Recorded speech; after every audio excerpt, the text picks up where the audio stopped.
Well, I'm hoping that we can get a few guys back from injuries. We've had a little bit of a difficult time with injuries, but I feel like we are getting healthier. We have a tremendous challenge playing Ole Miss. Coach Kiffin is an offensive genius. I mean, he really is. Those guys are playing unbelievable. They're fun to watch. They're obviously scary to watch, but they're fun to watch. And they have a great offensive line and outstanding skill. And their defenses continue to get better each week. And we're obviously looking forward to playing here at home. First up, we have Tom Murphy of the Arkansas Democrat-Gazette.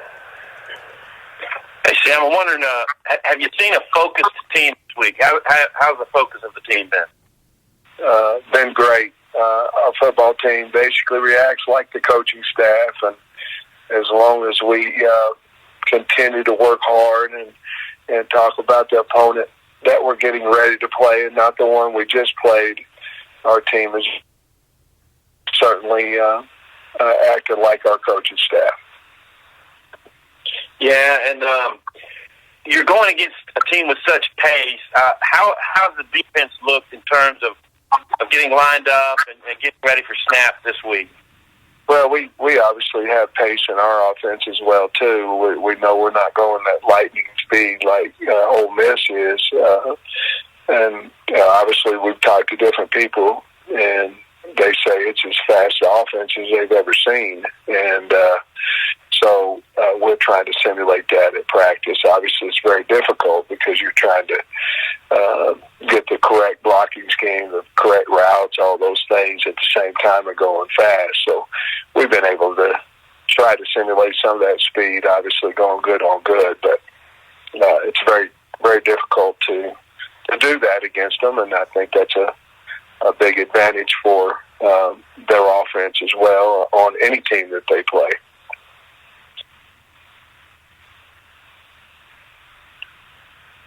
Next is Nick Seuss, the Jackson Clarion Ledger. Sam, I know that Kendall worked with both Lane Kiffin and Jeff Lebby in his past. Do you see similarities between what you guys are trying to do on offense and what Ole Miss does, or is it just kind of coaching tree but different similarities? No. I see several similarities in what Coach Kiffin and Coach Lebby do and what we do here at Arkansas with Coach Briles. Certainly some route concepts are different. Very similar in the run game, and so it could bode well for both defenses, and having seen that obviously during camp and each time during the week. I know Coach Briles and Coach Lebby are pretty close. Have you heard anything about them talking this week or just their relationship in general? I have not. They should be close. I think Coach Lebby married Kendall's sister, so unless there's a family feud, they should be good friends. Thank you. Steve Moulton of WZZN. Hey, Coach, how are you today? Great, I'm doing fine. Was hoping to get your impressions on what you've seen out of Matt Corral this year so far, Coach. I've seen the same thing you have and everybody in the country. The guy's playing incredible. I mean, he's such a gifted athlete and he can throw any pass. He can throw a dart, he can throw a touch pass. He certainly can get away from pressure. I mean, the guy's a winner. I mean, he's a really good football player, and he's got some really good weapons. The thing about Ole Miss, they can run the ball and they can throw it. And but you can't do any of that without a great quarterback. And that guy is really, really a really good quarterback. I know a lot's been made about a bumper pool on your team this year, Coach, but Grant Morgan has been really impressive as well. What kind of improvements have you seen out of him? I know this is your first year, but what impresses you most about Grant Morgan, Coach? Just how much he loves to play. he's a slippery linebacker. He can slip under blocks, and that's kind of his game. He's not the biggest of stature, so he has to kind of avoid blocks and things, but he's got a knack for that. And obviously made a lot of tackles. He's a tough kid. He's a captain on our team, and obviously Bumper, we're proud of him. He's been banged up and things of that nature. So has Grant, but those guys are tough kids and fighting through as much as possible their injuries. But certainly they're both two leaders on our defensive football team. Thank you, Coach. Next is Bob Holt, the Arkansas Democrat Gazette. Hey, Sam, how you doing?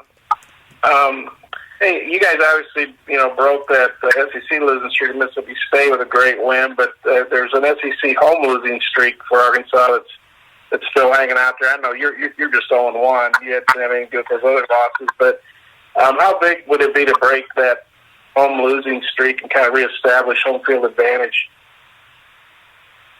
Well, I didn't even know we had a home losing streak until you just told me, but I figured we had a losing streak because we hadn't won in a while. I don't know. Winning would be incredible. I mean, that's what we all go out there and strive to do every Saturday, but I don't know if breaking streaks are any kind of a big deal for us. We're just trying to win football games. And then based on the Georgia game, I know obviously capacity was greatly reduced, but what kind of home field advantage did you feel? What kind of home field advantage, from a crowd standpoint, can you expect Saturday realistically? Well, I don't know. We obviously want the 16,000 people that we are allowed to have in our stadium to be extremely loud. That would help us. I don't know. I don't want to speak for other coaches, but for me, going on the road is not near like what it used to be, and as far as advantage of crowd noise. However, if you can get 16,000 people in the stadium and they're raising heck on every snap, it's certainly going to help you a lot more than if you're on the road. Coach, wrap you up with Chris Homer at 24/7 Sports. Coach, you've got a pretty rare thing this week with two kind of veer and shoot offenses going head to head. I'm just wondering how often that system, as popular as it was in kind of the 2010 area, has kind of started to die out across college football a little bit. How often do you see kind of tentacles of that and kind of the offenses you see week to week, and why do you think it's become such kind of a rare thing across the sport? Well, if it's dying out, they need to amp it back up because Ole Miss is good offense as there is in the country. So, I don't know. I think each offense that you see has a principle of it. Obviously, if you have a running quarterback, well, then you'll have a veer and shoot principle of reads and things of that nature. So I think it's still alive and well.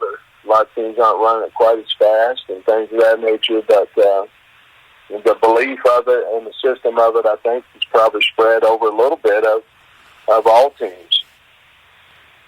I guess I'm wondering, how secretive is that kind of tree in terms of scheme and schematics before you kind of got Kendall in your room? Did you really kind of get the inner workings of that before kind of Kendall arrived in the program, and what's that been kind of like? Yeah, I did. Obviously he was in an interview, so he had to tell me what I was asking. He had to answer questions, but I think he's very secretive as far as having coaches come in and visit with him and things of that nature. I think there's probably just a system there where all of them's kind of keeping it under wraps as much as possible because they don't want people to know the system as obviously as well as they do. But I think that's a little bit of all systems on offense and what you're doing and things of that nature. You don't want to get out there what you're doing simply to have any advantage given to your opponent. Thank you. Thank you. Coach, thank you for your time today. Thank you. Well, playing at really good team. Kind of wish they were like last year, but they've done an awesome job. Completely different on defense. Physical, run to the ball, play hard as can be. Giving people problems. Offensively, very explosive with the tempo, and Sam's done a great job. So we're gonna have our hands full. We are dealing with our first COVID issues of the season, unfortunately. We had in camp, but have been great through 3 games, so that's been a big challenge this week. And we're already banged up after a very physical, high play count game versus, great team in Bama. So this is going to be very challenging. We'll begin with John Zehner of the Associated Press. Hey, Lane, had 2 things. One, can you be a little more specific how many guys are out and if they're starters or anything like that? I cannot. We're just like injuries. We're not going to get into detail on that. We're just trying to manage it the best we can, so sorry. That's okay. Okay. And the other thing is related to a different game. I know Georgia's not on your schedule, so you haven't watched film or anything, but from what you can tell at Georgia, it seems like they're built a lot like the Alabama teams before you became offensive coordinator. Have you seen enough to kind of compare what Kirby's doing to those old Alabama teams? I would agree with that. We have seen them, because they played Arkansas, so I would agree they're a little bit more like, the old Alabama way, a little more grinded out, not as explosive, and then play, phenomenal defense. Thank you. Next is Tom Murphy of the Arkansas Democrat-Gazette. Hey, Lane, I'm wondering what you think of the dynamic of your relationship with Kendall Briles and Kendall and Jeff Levy being brothers-in-laws, what that adds to this game. I don't think that's a big deal. That happens all the time, in coaching relatives or people playing against their dads even and stuff. So, it is what it is. They are not just brother-in-law, they are best friends. They grew up best friends and ended up marrying Kendall's sister. So I joke with him. I think he was just trying to get a job with Art. But, so they're very close. And on your COVID numbers, so there'll be another round of testing later this week. Are you guys on the brink of having a position group that could cause a postponement of this game? I hope not. If we were to play today, we could play. So hopefully it stays that way.